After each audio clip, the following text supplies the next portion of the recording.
Ci sentiamo veramente onorati di essere qui oggi a ricevere questa onorificenza e se siamo qua oggi è perché la nostra storia personale si è intrecciata con una grande storia trevigiana che è quella di Antenna 3. Treviso ha assegnato il Totila d'Oro alla famiglia Iannacopoulos, editrice di Antenna 3, che con Rete Veneta, Telenord-Est e Tele4 Trieste compongono il gruppo Media Nord-Est.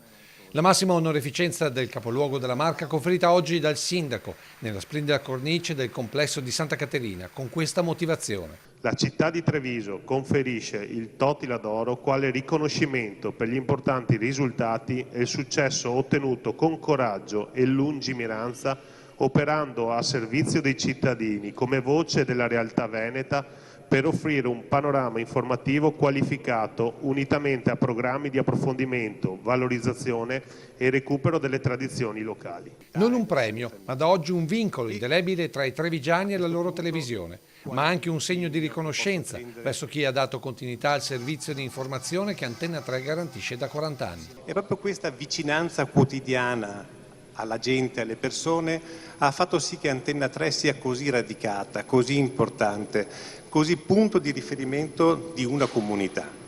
E quindi oggi è doveroso.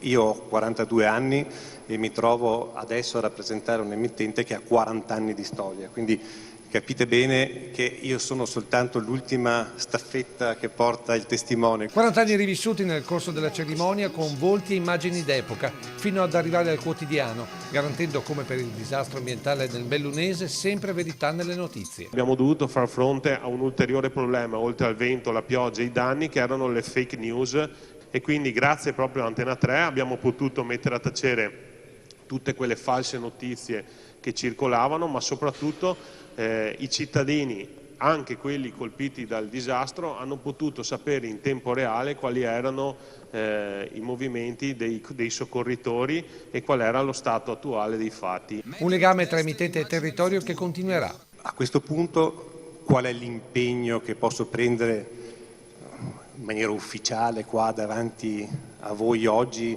moralmente davanti a Treviso, alla provincia, al Veneto, è che Antenna 3 starà sempre dalla parte dei cittadini, continuerà questa storia di informazione, di comunità.